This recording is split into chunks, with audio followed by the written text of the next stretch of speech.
नमस्कार प्रिय दर्शकों, एक बार फिर से आपका स्वागत है हमारे YouTube चैनल K7H ज्ञान में। प्रिय दर्शकों, आज हम आपके लिए गुरु शिष्य की प्रेरणादायक कहानी लेकर आपके सामने प्रस्तुत हुए हैं, जिसके अंदर शिष्य अपने गुरु से बड़ी ही ज्ञानवर्धक बातें पूछता है, जिससे हम सबका जीवन ही बदल जाएगा, नया दृष्टिकोण आएगा।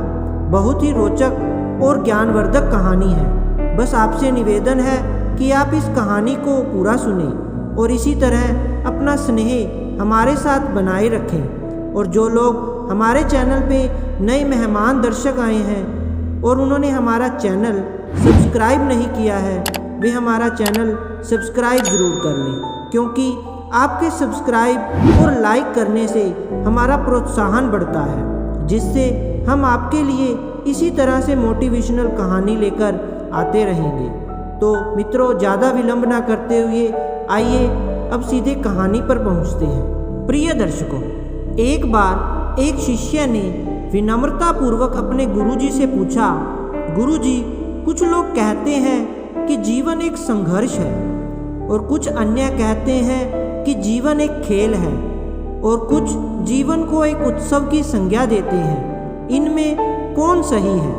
गुरुजी ने तत्काल बड़े ही धैर्यपूर्वक उत्तर दिया, पुत्र, जिन्हें गुरु नहीं मिला उनके लिए जीवन एक संघर्ष है। जिन्हें गुरु मिल गया उनका जीवन एक खेल है। और जो लोग गुरु द्वारा बताए गए मार्ग पर चलने लगते हैं, मात्र वे ही जीवन को एक उत्सव का नाम देने का साहस जुटा पाते हैं। यह उत्तर सुनने के बाद भी शिष्य पूरी तरह से संतुष्ट नहीं हुआ था। गुरुजी को इसका आभास हो गया। वे कहने लगे, लो तुम्हें इसी संदर्भ में एक कहानी सुनाता हूँ, ध्यान से सुनोगे तो स्वयं ही अपने प्रश्न का उत्तर पालोगे। उन्होंने जो कहानी सुनाई वो इस प्रकार थी।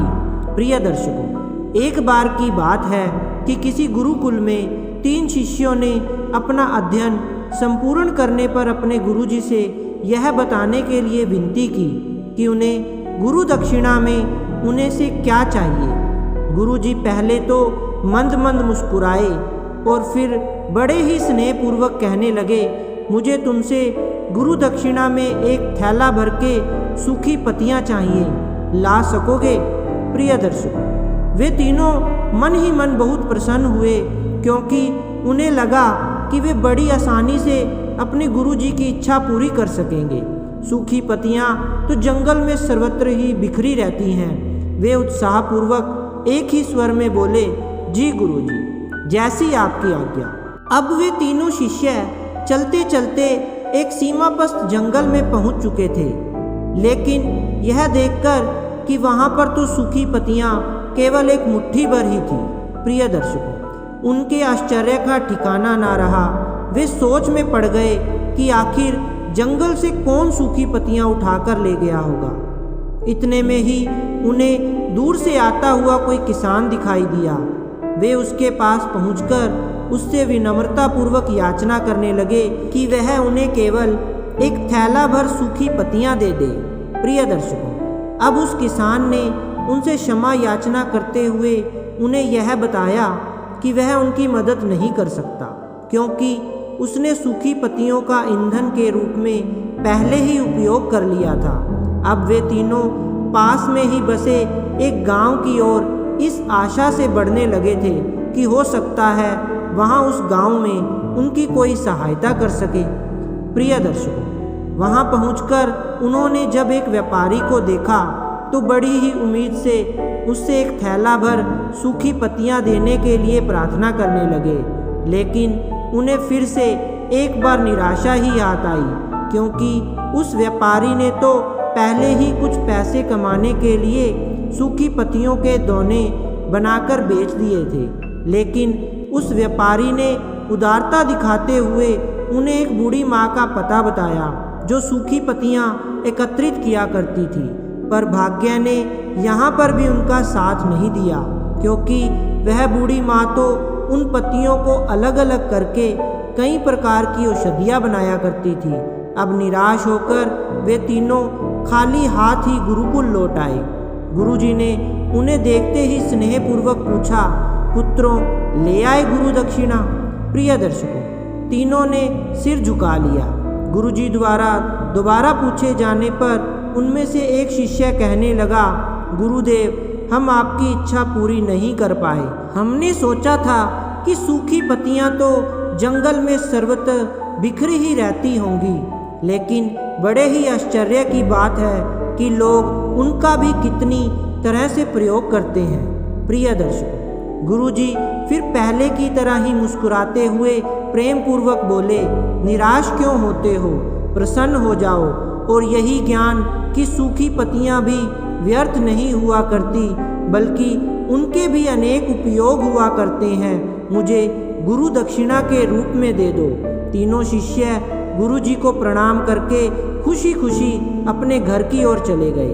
वह शिष्य जो गुरुजी की कहानी एकाग्रचित होकर सुन रहा था, अचानक बड़े उत्साह से बोला, गुरुजी, अब मुझे अच्छी तरह से ज्ञात हो गया है कि आप क्या कहना चाहते हैं। आपका संकेत वस्तुतः इसी ओर है, न कि जब सर्वत्र सुलभ सूखी पत्तियां भी निरर्थक या बेकार नहीं होती हैं, तो फिर हम कैसे किसी भी वस्तु या व्यक्ति को छोटा और महत्वहीन मानकर उसका तिरस्कार कर सकते हैं। चींटी से लेकर हाथी तक और सुई से लेकर तलवार तक सभी का अपना अपना महत्व होता है। प्रिय दर्शकों, गुरुजी भी तुरंत ही बोले, हाँ पुत्र, मेरे कहने का भी यही तात्पर्य है कि हम जब भी किसी से मिलें तो उसे यथा योग्य मान देने का भरसक प्रयास करें, ताकि आपस में स्नेह, सद्भावना, सहानुभूति एवं सहिष्णुता का विस्तार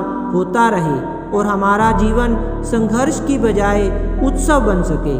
दूसरे, यदि जीवन को एक खेल ही माना जाए तो बेहतर यही होगा कि हम निर्विक्षेप, स्वस्थ एवं शांत प्रतियोगिता में ही भाग लें और अपने निष्पादन तथा निर्माण को ऊंचाई के शिखर पर ले जाने का अथक प्रयास करें। अब शिष्य पूरी तरह से संतुष्ट था।